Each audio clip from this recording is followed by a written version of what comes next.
சரிங்களா? நல்லா இருக்கும், சொல்லுங்க. 2026ஆம் ஆண்டு தேர்தல் அறிவிப்பு கொடுத்து தொகுதி பங்கீடெல்லாம் தொடர்ந்து போயிட்டு இருக்குது. அப்போ ஆட்சி மாற்றம் நல்லா இருக்கணுமா? உங்களோட ஓட்டு யாருக்கு? என்ன எதிர்பார்க்குறீங்க நீங்க? 2021 திமுக ஆட்சிக்கு வந்தது, சந்தோஷம். அதுலேருந்து இப்போ இந்த 25 முடிகிற வரைக்கும் பார்த்தீங்கன்னா தொடர்ந்து ஏதாவது ஒரு நலத்திட்டம் மக்களை சென்றடையணும், ஏழைகளை பயனடையணும் அப்படிங்கிற அளவுக்கு கொண்டு வந்திருக்காரு. இதே திட்டங்கள் தொடர்ந்து இந்த மக்களுக்கு கிடைக்கணுங்கிற ஒரு நோக்கம். சரிண்ணே. இன்னொன்று, அறிவிச்ச திட்டங்களை செயல்படுத்தணுங்கிற ஒரு நோக்கம். ஒரு ஆட்சி வந்து 5 வருஷம் இருந்துட்டு இன்னொரு ஆட்சி மாறினா அந்த தொடர்ந்து இந்த மக்களுக்கு எந்த சேவையும் அந்த பயணம் கிடைக்காது.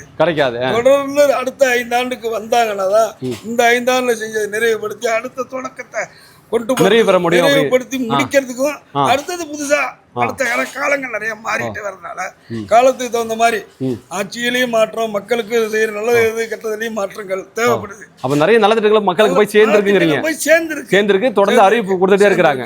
தொடர்ந்து அறிவிப்பு கொடுத்துருக்காங்க. அந்த கொடுத்துருக்க அறிவிப்பு நிறைவேற்றணும். அப்படி ஒரு ஆட்சி இப்ப இருக்கிற ஆட்சி திமுக ஆட்சியில இந்த குறைபாடு சொல்ல முடியாது.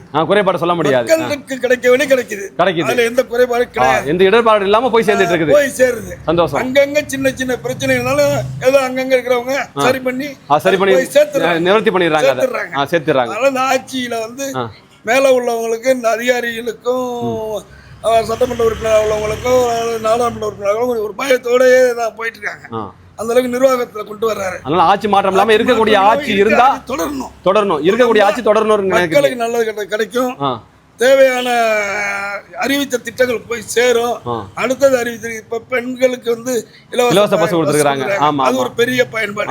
கொத்தனார் வேலைக்கு போறது, சித்தாள் வேலைக்கு போறது, கடைக்கு வேலைக்கு போறது, அனைத்து பேருக்கும், பள்ளிக்கூடத்து பசங்களுக்கு எல்லாத்துக்குமே ஒரு இதாகிடுச்சு கொடுக்குறாங்க. அடுத்தது மகளிர் உரிமை தொகை தொடர்ந்து கொடுக்குறாங்க. எந்த ஒரு ஆட்சி எந்த இதுலயும் செஞ்சு அறிவிப்பு கொடுத்ததில்ல, இது வரைக்கும் செய்யல. இது எதிர்பார்க்காத ஒரு எல்லாருக்கும் போய் கிடைக்குது. அறிவிப்பு கொடுக்கும் போது எப்படி இதெல்லாம் நிறைவேற்றுவாங்க நிறைய பேர் கேட்டாங்க. நிறைவேற்ற முடியாதுன்னாங்க, நிறைவேற்றி காட்டினீங்க. அதே மாதிரி போய் அடுத்த சொல்லியிருக்கிறது நிறைவேற்றணும். ஆட்சி தொடரணும்னு எதிர்பார்க்குறீங்க. உங்களோட ஓட்டு?